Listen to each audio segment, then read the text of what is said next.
Fire is always the end. It devours wood, stone, flesh. It leaves only ashes. But are ashes truly ruin? Or are they the seed of new flame? From Egypt to China, from Greece to Persia, humanity saw the same sign in fire. Flames destroy, but they also purify. They consume, yet they give birth. For there is a being that embraces death and turns it into strength. It does not fear fire. It seeks it. It burns and rises again. Its name is Phoenix, and within its flames lies the secret of life itself, that death is not the end. It is a door, and beyond it, dawn always waits. Long before the Greeks spoke of the Phoenix, Egypt knew its ancestor. They called him Benu. He was born with the first dawn. It is said that when Ra, the sun god, rose from the chaos, Benu flew over the waters and landed upon the sacred stone near the Nile. His cry awakened the world. Benu was the bird of rebirth, the soul's journey through death into new life. He was tied to the sun, which rises each morning after the night. As the sun dies and is reborn, so too must man pass through darkness to see light again. He was painted as a heron, his feathers glowing gold, crowned with the solar disk. Some claimed Benu created himself from the fire. He perched on the willow in Heliopolis, watching as gods and men slipped into oblivion and returned. For the Egyptians, he was no mere bird. He was the living formula of the cosmos. Death is not the end. It is a tide that withdraws only to return. Benu was their reminder that even in the darkest night, the sun prepares to rise. The Greeks gave him the name that the whole world would later know, Phoenix.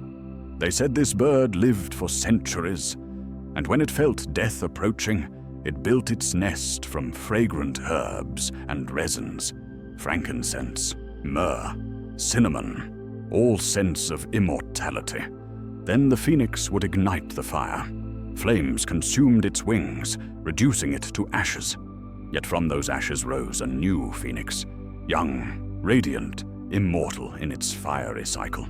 Greek poets saw in him the rebirth of cities and empires. Philosophers saw proof that the cosmos itself was eternal, that death was only a phase. Even in early Christian texts, the phoenix became the image of resurrection. For the Greeks, it was not mere fable. It was an answer to human fear. For all men dread death. But the phoenix showed, even if the body burns, life will always find a way to return. In the East, in China, they knew another firebird. His name was Zhuke, the bird of the south. He was not a solitary wanderer, but part of the greater cosmos. In Chinese tradition, there were 4 celestial beasts, guardians of the directions. And Zhuke, the firebird, ruled the south. His wings blaze like dawn. His body is covered in red and gold feathers, as if fire itself had taken form. He carries summer, fire, life, and harvest.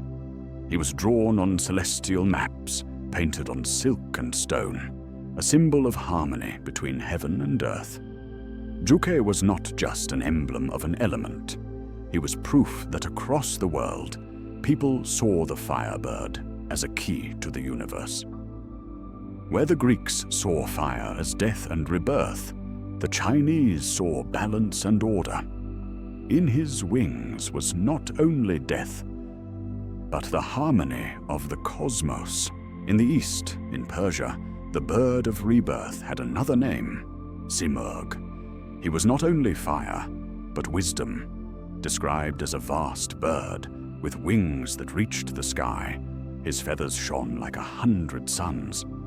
Simurgh did not merely die and rise again. He was a healer, a guide, a spirit who knew the secrets of time. The Persians said, Simurgh lived for millennia. When the world needed him, He descended from the mountains, bringing knowledge, curing illnesses, aiding heroes. In the Shahnameh, he raised a child who would become a great warrior. He was mother, teacher, and guide.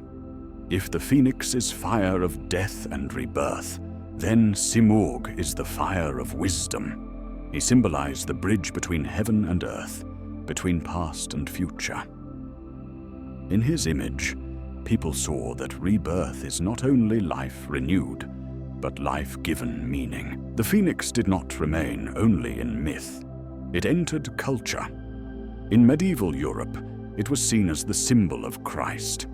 It died in fire and rose again, just as Christ rose from the tomb. It was carved into church mosaics, painted in illuminated manuscripts, etched upon sarcophagi. For the people of the Dark Ages, the phoenix was a promise.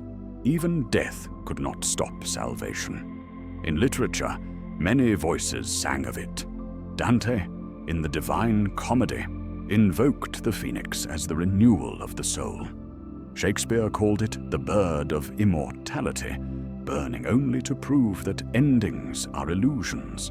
Poets saw in it the image of art itself, dying with each generation, yet reborn in every new word.